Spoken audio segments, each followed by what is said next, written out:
Well, hey there. Today I come out here and want to do a video about this tree and talk with you a bit. And this will probably be the last video that I do on my page that is unrelated to the pawpaw. First and foremost, welcome to the Pawpaw Chronicles.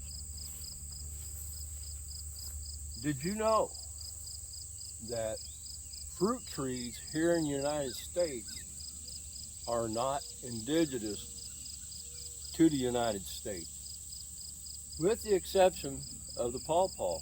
But however, there is another fruit that is indigenous, and that's this guy right here, the persimmon. This tree is the first year that it has fruit in it. And I have to say I'm very, very excited with the idea that I have fruit in here from this tree, because the fruit itself, when it ripens, I'm going to harvest the seed out of the fruit and try to propagate some persimmons, which I've already done that. A lot of the persimmon trees I have out here were started from seed myself. This one, however, was not. This one right here is a meter, and it is a tree that I had purchased through Morris Nursery. And I'm going to save the seed off of this to see what I can get. Now bear in mind, this is not a pawpaw tree. This is not pawpaw related, and this will be the last time that I'll try to shoot a video unrelated to pawpaw. But I was very excited with this, and I wanted to integrate these trees into my nursery. And as a lot of you already know, I just became certified. And the nursery itself is called JD Pawpaws and More. JD Pawpaws and More. And it's because I'll be selling more than just pawpaws. Now the difference between these two trees that I want to deal with is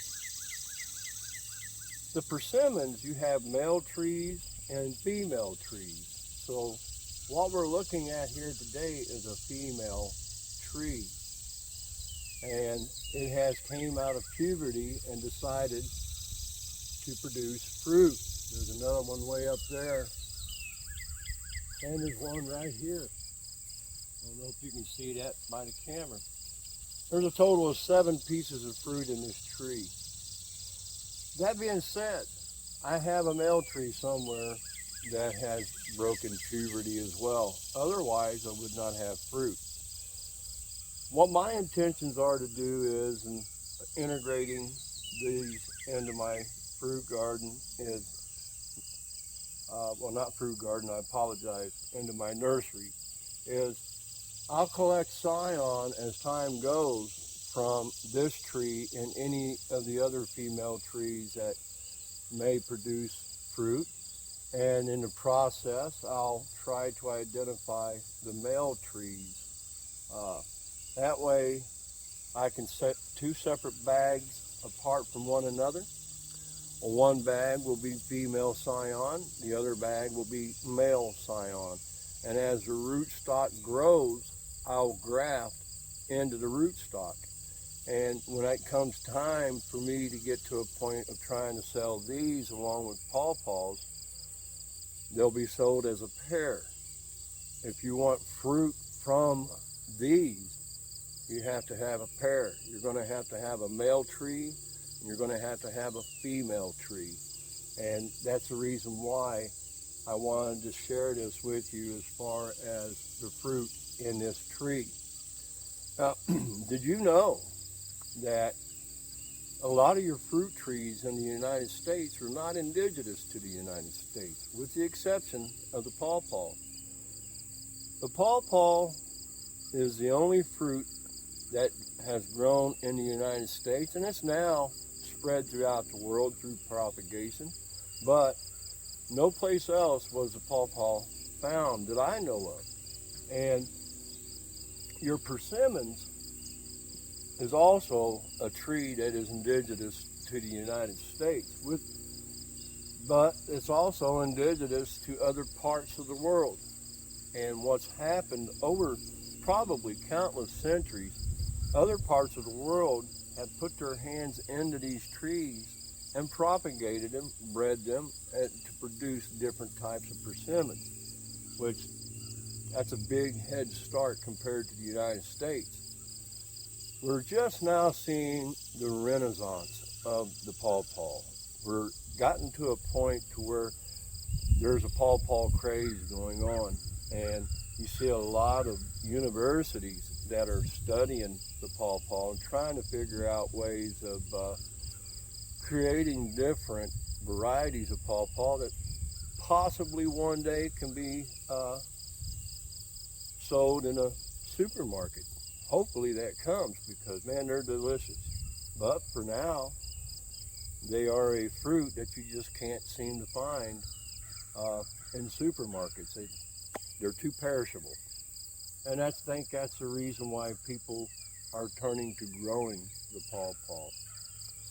And these right here, incidentally, you know, when they're not ripe and you try to bite into one of these, boy, you better watch your step, because, oh man, the tannins in these are terrible. But when they're ripe, they're about as sweet as they get. Very high content of a sugar taste when they're ripe. They say deer get addicted to these as well as other animals. And I can only hope to keep my eye on these to be able to harvest seed out of them. I'll probably come out here and touch the fruit, and when it feels like jelly, that's when I'll take it out. And they say the ones on the ground is the ones that you want to eat, but I'm not after trying to eat these. I'm after saving the seeds out of these. It's just something that I wanted to share with you. Persimmons, another one of America's original fruit. Well, my name's Jim.